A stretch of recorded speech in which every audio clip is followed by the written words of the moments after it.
Hey everybody, Nick here, and today we'll do a little disassembly and maintenance on this little guy right here. This is the CRKT Italian Crossbones. I don't think they say Italian, well, they say Italian someplace on this damn thing. But this is a titanium crossbones. The CRKT Crossbones, but made by a high-end factory. And this guy is actually sent to me directly from CRKT, which actually I respect very much. Cricket, okay, anyways, I'm taking the knife apart. We're going to go ahead and watch this process here. But CRKT, by way of story time, has actually been one of the classiest of the bigger makers. Spyderco's been really classy toward me too, but still, every damn time I post a video, good, great, bad, or ugly, usually I've got some comment from somebody from their social media team saying, hey, Nick, sorry you didn't like this one, but hopefully you'll love the next one, or, something equivalently classy on the other side. And, whoa, this is full of, I don't know what the hell this is full of. Like some kind of coppery powder? I have just not the faintest idea what any of this is. Why? Okay, so we're going to go on ahead and whatever the heck is going on inside this, I'm assuming they're using some weird esoteric lubricant over there in Italy that's doing this for them, but whatever. We'll go ahead and just clean things off as usual and then put in the lubricants that I know and love, because that'll give me perhaps some more equal footing for this guy relative to everything else in the history of the channel. One thing I will actually highlight, if we kind of look through here, you can see there is some slop from whatever was cutting this. It's kind of strange, actually. It's like, yeah, I don't even know what the heck that is in there. Looks like some melted titanium or something. Whatever it is, that's in there. But anyways, back what I was saying is that CRKT has actually been one of the makers that's been very, very classy towards me and towards the channel, because there were makers with many different strategies towards handling reviews. Some people are, very kind and appreciative and open and understand that, great review, negative review, whatever, it's getting your brand out there. So, that's definitely one school of thought. There were people who were a little bit more grumpy about it. There were some people who were very grumpy about it on occasion. Those tend to be the people you don't see on the channel anymore. But anyways, just because I'm tired of dealing with jackasses. But it's always, very, I appreciate more, frankly, the makers who are classy to negative reviews than the ones who are, kind when I'm giving them positive. Like, it's one thing to be like, oh, yeah, I'm saying nice things about you. Oh, cool, we like you. No, I mean, the people who can still appreciate, the function and the value of the channel, even when I'm saying negative things about some of their products, because I do my best not to be completely biased against any one maker.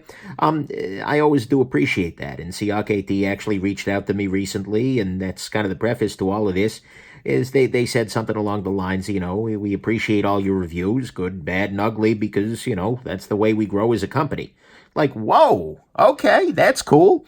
And then they offered to send me this little guy along. How much of that is lip service? I don't know. But the simple fact is that it's the kind of thing that I'm listening for when a company, wants to send me stuff. If they just want a love fest, I don't want to deal with them because, well, we got different goals here.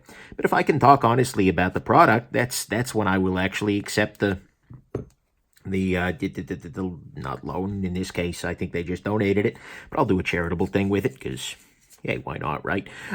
So anyways, yeah, but that's very nice to see. I always appreciate when makers have that good perspective, and I think my viewers do too. One of the best ways, well, okay, I don't know this for damn sure, but I know that there's very often a positive publicity push that happens when a maker is exceptionally classy to people in the community. And, so it's always nice to see folks taking advantage of that, so to speak. Anyways, back at the ranch. This knife is, aside from very weirdly lubricated with lots of random substances up in here, I mean, construction on it is fine. What am I seeing here? One thing that I'm noticing is that there is a bit of a burr up around the detent hole here. Right there. Which is interesting.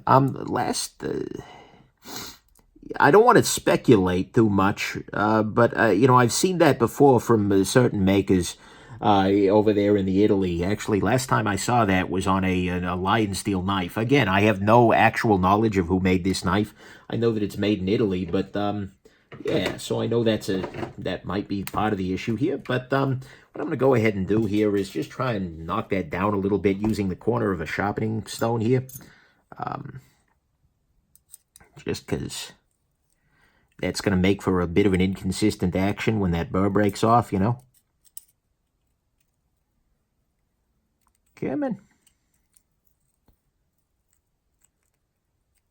What I really need is one of those little deburring tools that I see machinists trotting out all the damn time. It's actually a little taller than I'd expect, you know. Maybe I won't dick with it here. I mean, I've kind of knocked down some of the biggest burr element of it, but, you know, maybe that's part of what's making the detent happen right now. So, you know, hey, let's go ahead and leave it be as it is. Leave it be as it is. Does that even make sense? Well, whatever. I need to clean out these bearings because whatever gold dust powder they've been putting in there is no doubt all up in them bearings. So, yeah. I don't even know what I was saying. Whatever. That's still the weirdest lubricant I've ever found. I mean, are they trying to, like, slowly and subtly export gold from Italy and, you know, getting around laws? Yeah, it looks more coppery. Either way, some kind of anti-seize compound that reduce... Maybe they're trying to reduce the lock stick, because that is actually one slight issue that I've noticed with this knife already, is that, at least initially speaking, there was a little bit in the way of lock stick. So one of my goals here, by the way, during this disassembly is to apply a little bit of Sharpie there to this lock face. Make sure that gets knocked down. So maybe that compound is, whatever the heck it is designed to help knock lock stick down? Who knows? Either way. We're applying the Sharpie right there, and I'm going to do the same thing to the face of the lock bar right here. Because generally speaking, that both of those things can help. All right, so I think we're all set here. Let's go ahead and put this guy back together. I'm going to start from the bottom up here just because that's where the pivot lives. So here's a little bit of lubrication. Right at the moment, I'm using Knife Pivot Lube. If you're ever curious about the tools I'm using, check my knife disassembly toolkit video. But, yeah, this stuff works just fine. Go ahead and rotate the bearings. These are the world's tiniest freaking bearings in there. Let's go ahead then and drop... Did I do... No, I'll just do this. Put a little bit into the pivot of the knife. Drop this onto here. Internal stop pin. Let's go ahead. Lubricate the dent ball hole a little bit there. A lot bit there. And drop this bearing into place here. Beautiful. Alrighty. So there is that. Now what we do is we set this down onto here. There we go. All right. And this is wanting to pop loose already, so let's go ahead and put in the pivot first. This is T8, it appears. Let's go ahead, put this in here. Oh, is that an over travel stop too? Maybe. Yeah, it looks like it is. Nice. All right. Smooth threading, certainly. Really? Oh, okay, good. Someone shut off the damn alarm. All righty. Put this here. A little bit of thread locker on there just to lock everything down tight. At least temporarily. And little bit, come on, there we go. A little bit of thread locker in there. Got everything locked down there. Okay, now we adjust. Yeah, see, one of the consequences of having that burr around the dent ball is, watch this. Like, there's a positive push required to get closed. Is it a big deal? No. Okay. Wow. So the action is very smooth at the moment. I'm wondering if I can loosen it up a little bit. Run smoother. No, there's some blade play, so let's go ahead and tighten.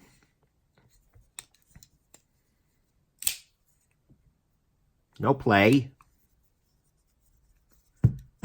Not dropping shut, but that's okay.